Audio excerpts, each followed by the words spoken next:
You never really forget the moment someone tries to break you in public. It's like a scar that never quite fades, no matter how many victories you stack on top of it. My name is Rachel Morgan, and if you'd asked me a year ago, I would have told you I was unbreakable. I was the senior analyst at a mid-sized financial firm, the one who always had the answers, the one who could turn chaos into clarity. I was the person people came to when they needed a miracle on a deadline. But all it took was one meeting, one calculated humiliation to make me question everything I thought I knew about myself and about the people I trusted. It was a Wednesday, the kind of gray, drizzly morning that makes the city feel like it's holding its breath. I'd spent the night before prepping for the quarterly review, running numbers until my eyes blurred and double-checking every slide and every footnote. I knew the data inside out. I was ready. Or so I thought.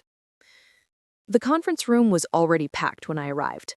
My manager, Tom, was at the head of the table, his usual smirk in place, flanked by the executive team and a few board members who rarely bothered to show up unless something big was on the agenda. I took my seat, laptop open, heart steady. I'd done this 100 times before. Tom started the meeting with his usual theatrics, jokes, small talk, and a few self-deprecating comments to put everyone at ease. Then he turned to me. "Rachel, why don't you walk us through the numbers?" I stood, clicked to the first slide, and began. The room was silent, all eyes on me. I explained the trends, the risks, and the opportunities. I highlighted the wins, owned the losses, and laid out a plan for the next quarter. I could feel the energy in the room shift. People were nodding, taking notes, and asking questions. I was in my element. And then Tom cut me off. "That's all very impressive, Rachel, but I'm not sure you've really grasped the bigger picture here." He clicked his own remote, switching the screen to a slide I'd never seen before. "Let's talk about the real numbers." He launched into a critique of my analysis, pointing out errors that weren't errors at all, twisting my data to fit his narrative. He questioned my judgment, my attention to detail, and even my commitment to the team. The worst part, he did it with a smile, as if he was doing me a favor. The room went cold. I could feel my cheeks burning, my hands shaking. I wanted to defend myself, to fight back, but every time I tried to speak, he cut me off. By the time he was done, the message was clear. Rachel Morgan had failed.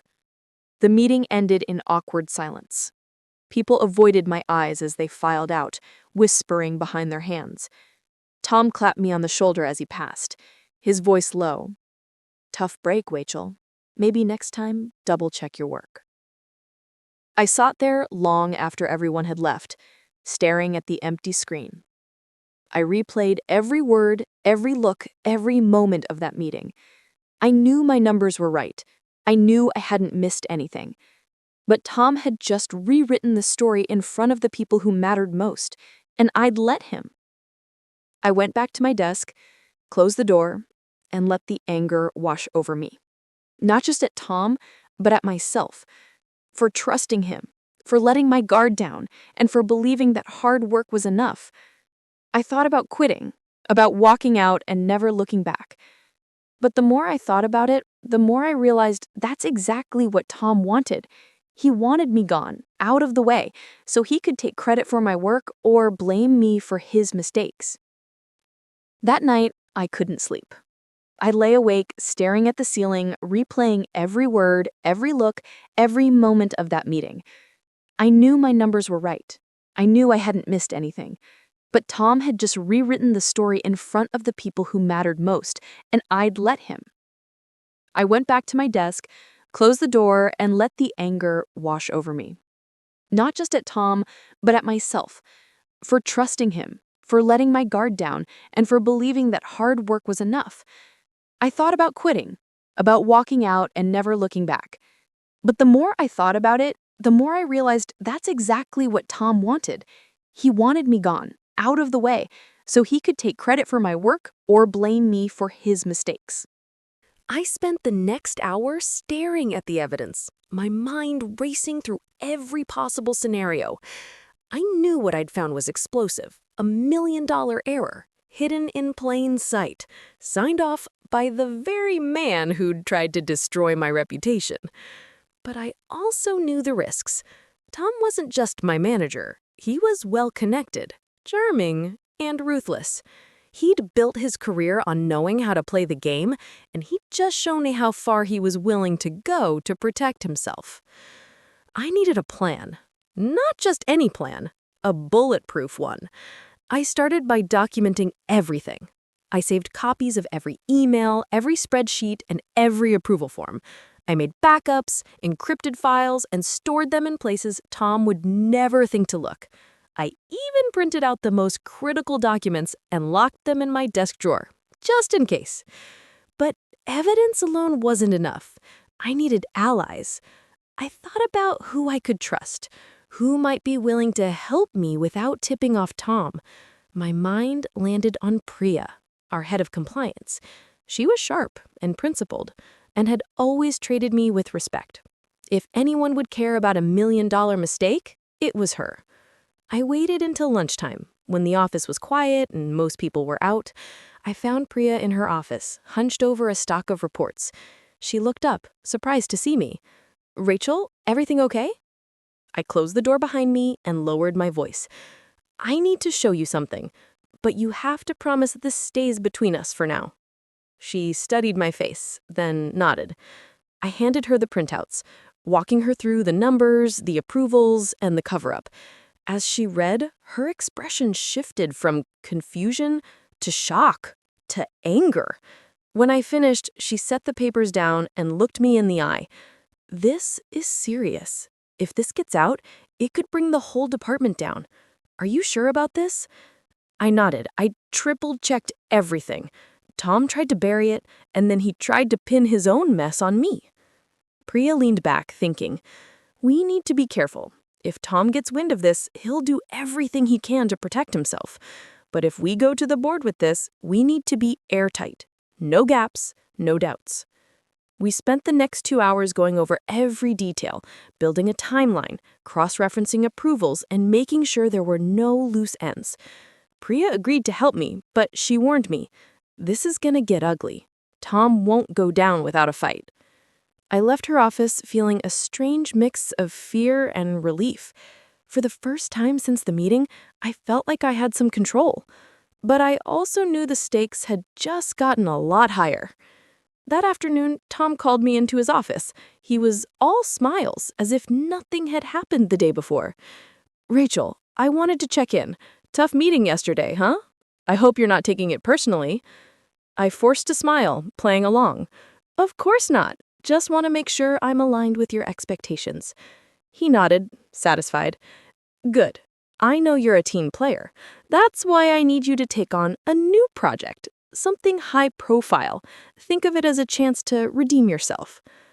I bit back a laugh. Redeem myself? The irony was almost too much. But I nodded, took the folder he handed me, and left his office. As soon as I was out of sight, I texted Priya, "He's trying to keep me close. We need to move fast." That night, I barely slept. I kept replaying the conversation with Tom, the way he'd tried to manipulate me, and the way he'd smiled as if he still held all the cards. But I also replayed the look on Priya's face when she saw the evidence. I wasn't alone anymore. I had someone in my corner. The next morning, Priya called me into her office. She'd done some digging of her own, pulling old audit reports and cross-checking them with the data I'd found. "Rachel, it's worse than we thought. This isn't the first time Tom's done something like this. There are smaller discrepancies in previous quarters, nothing as big as this, but enough to show a pattern." My stomach dropped. "How long has this been going on?" She shook her head. "At least a year, maybe more. He's been moving money around, hiding losses, making risky bets, and covering them up. If the board finds out, it won't just be his job on the line. It could trigger a full investigation." I felt a surge of anger. All those times Tom had taken credit for my work, all the late nights he dumped on me, all the times he made me feel small, he'd been hiding his own failures the whole time. Priya and I agreed on a plan. We'd gather everything, build a case, and present it directly to the board's audit committee. No leaks, no rumors, just facts. We set a deadline, Friday. That gave us 3 days to get everything in order. The next few days were a blur of spreadsheets, emails, and whispered conversations. I barely saw Tom, but when I did, he was as smug as ever. I played my part, acting like nothing was wrong, all the while building the case that would bring him down. By Thursday night, we had everything we needed. Priya drafted a memo attaching all the evidence and scheduled a confidential meeting with the audit committee for Friday morning. I barely slept, nerves jangling, but I knew we were ready. Friday dawned gray and tense. I dressed carefully, choosing a suit that made me feel strong. As I walked into the boardroom, I felt the weight of every humiliation, every slight, every moment Tom had tried to break me. But I also felt something else, resolve. The boardroom was colder than usual, the kind of cold that seeps into your bones and makes you question every decision you've ever made. I sat at the long, polished table, hands folded in my lap, trying to steady my breathing. Priya sat beside me, her face calm but her eyes sharp. Across from us were 3 members of the audit committee, people I'd only ever seen at company parties or in passing in the elevator. Today, they looked serious, almost grim. Priya began the meeting, her voice steady and professional. She walked them through the timeline, the discrepancies, and the pattern of behavior. She laid out the evidence with the precision of a surgeon, never once letting emotion cloud her words. I watched the committee members as they listened, their expressions shifting from confusion to concern to outright alarm. When it was my turn, I explained how I'd found the mistake, how Tom had tried to shift the blame onto me, and how he'd humiliated me in front of the entire executive team. I didn't embellish or dramatize, I just told the truth. The facts spoke for themselves. The committee asked questions, lots of them. They wanted to know how long this had been going on, who else might have known, and what the potential fallout could be. Priya and I answered everything, backing up every claim with documentation. By the end of the meeting, the room was silent. Finally, the chair of the committee, a woman named Linda, looked at us both. "Thank you for bringing this to our attention. We'll need to conduct a formal investigation, but based on what you've shown us, it's clear that serious misconduct has occurred. We'll be in touch." Priya and I left the boardroom in silence. As soon as we were out of earshot, she let out a long breath. "You did great, Rachel. No matter what happens next, you did the right thing." I nodded, but inside, I was a mess of nerves and adrenaline. I knew we'd done everything we could, but I also knew Tom wouldn't go down without a fight. He was too smart, too connected, and too used to getting his way. The rest of the day passed in a blur. I tried to focus on my work, but my mind kept drifting back to the meeting, to the look on Linda's face, and to the weight of what we'd set in motion. I kept expecting Tom to storm into my office, to confront me, to try and turn the tables one last time, but he didn't. In fact, I didn't see him at all. That evening, as I was packing up to leave, I got a call from an unknown number. I hesitated, then answered. It was Linda. "Rachel, I wanted to let you know that we've placed Tom on administrative leave, effective immediately. We'll be launching a full audit first thing Monday. I can't say much more right now, but I wanted you to hear it from me." I thanked her, my hands shaking as I hung up. It was happening. After all the humiliation, all the fear, and all the doubt, the truth was finally coming to light. That weekend was a strange mix of relief and anxiety. I tried to distract myself, went for long walks, met up with friends, and even tried to lose myself in a book. But my mind kept circling back to the office, to the investigation, to what Monday would bring. I knew I'd done the right thing, but I also knew whistleblowers rarely come out unscathed. I braced myself for backlash, for rumors, and for the possibility that my own job might be on the line. Monday morning arrived with a sense of foreboding. The office was buzzing with gossip. Everyone knew something big had happened, but no one knew the details. I kept my head down, focused on my work, and waited. By noon, the news was out. Tom had been suspended pending investigation, and the audit committee was interviewing staff. People stopped by my office, some offering quiet support, others just curious. I answered their questions as best I could, but mostly I kept to myself. That afternoon, Priya stopped by. "Are you holding up?" she asked, her voice gentle. I nodded. "As well as can be expected." She smiled. "You did something brave, Rachel. Don't forget that." As the week went on, the investigation unfolded quickly.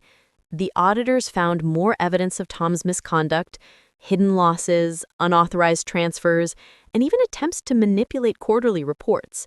The scale of the deception was staggering. By Friday, it was clear that Tom's career at the company was over. The board called an all-hands meeting to announce the findings.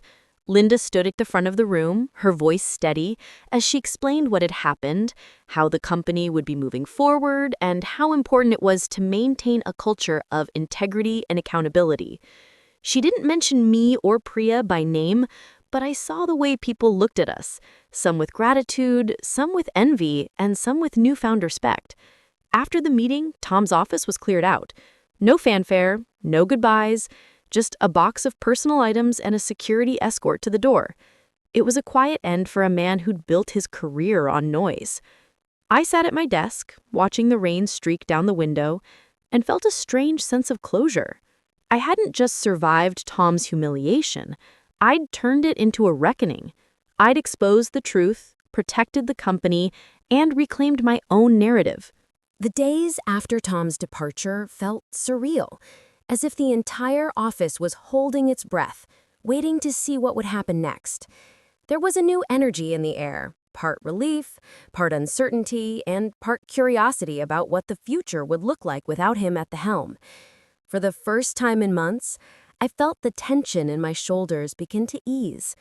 I could walk through the halls without dreading a run-in, without bracing myself for another public jab or backhanded compliment.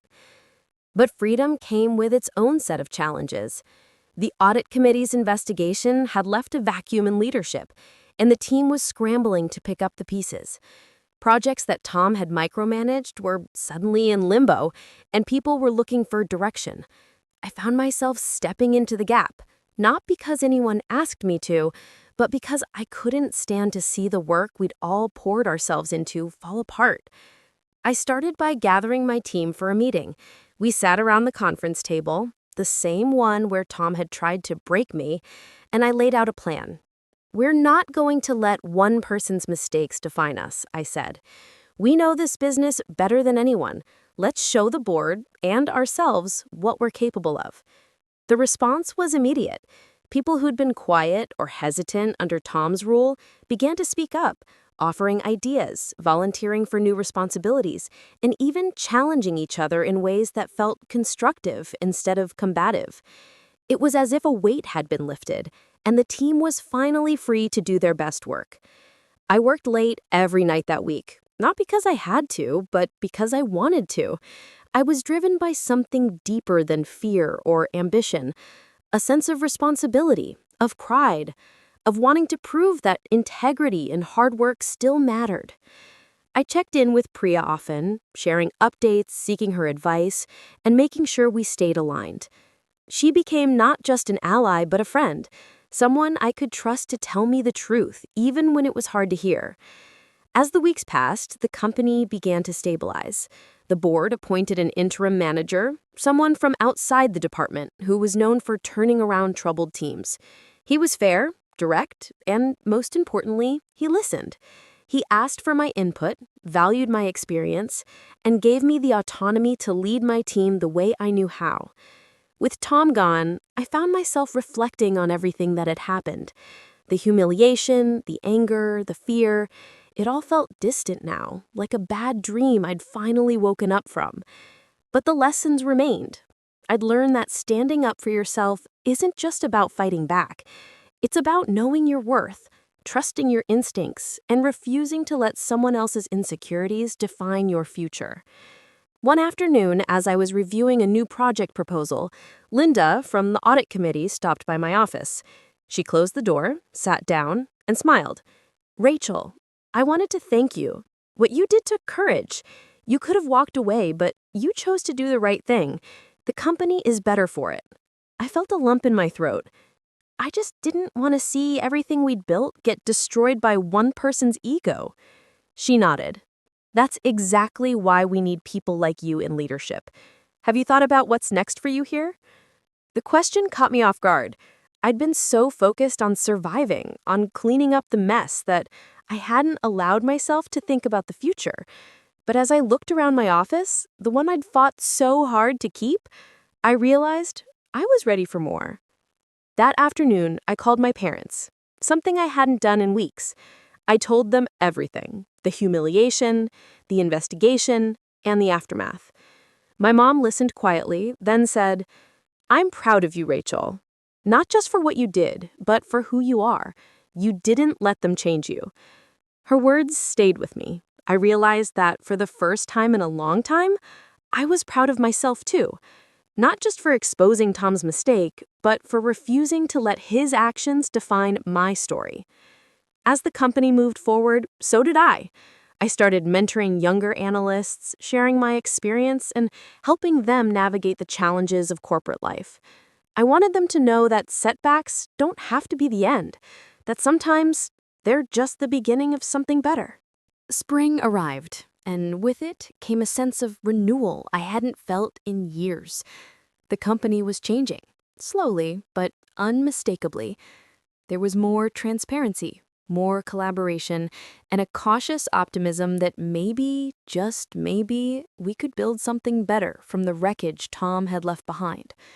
I found myself looking forward to Mondays again, eager to see what new challenges and opportunities each week would bring. The interim manager called me into his office one morning. He closed the door, offered me a seat, and got straight to the point. "Rachel, the board has been watching your leadership these past few months. They're impressed. I'm impressed. We'd like you to take on a new role, Director of Financial Analysis. It's yours if you want it." For a moment, I was speechless. I thought about everything I'd been through: the humiliation, the late nights, and the fear of losing everything I'd worked for. I thought about Priya, about Linda, about my team. I thought about the version of myself who had walked into that conference room, certain she was about to be destroyed. And I realized that every step, every setback, had led me here. "I'd be honored," I said, my voice steady. "Thank you for believing in me." The news spread quickly. My team was thrilled, and even people from other departments stopped by to congratulate me. Priya brought in cupcakes, and we celebrated in the break room, laughing about how far we'd come. It felt like a victory, not just for me, but for everyone who'd ever been underestimated, embarrassed, or pushed aside. In my new role, I made it my mission to foster the kind of environment I'd always wanted to work in, one where people felt safe to speak up, where mistakes were seen as opportunities to learn, and where credit was given where it was due. I encouraged open dialogue, welcomed new ideas, and made sure everyone on my team knew their contributions mattered. The results spoke for themselves: higher morale, better performance, and a sense of unity that had been missing for too long. But the biggest change was in me. I no longer doubted my worth or second-guessed my instincts.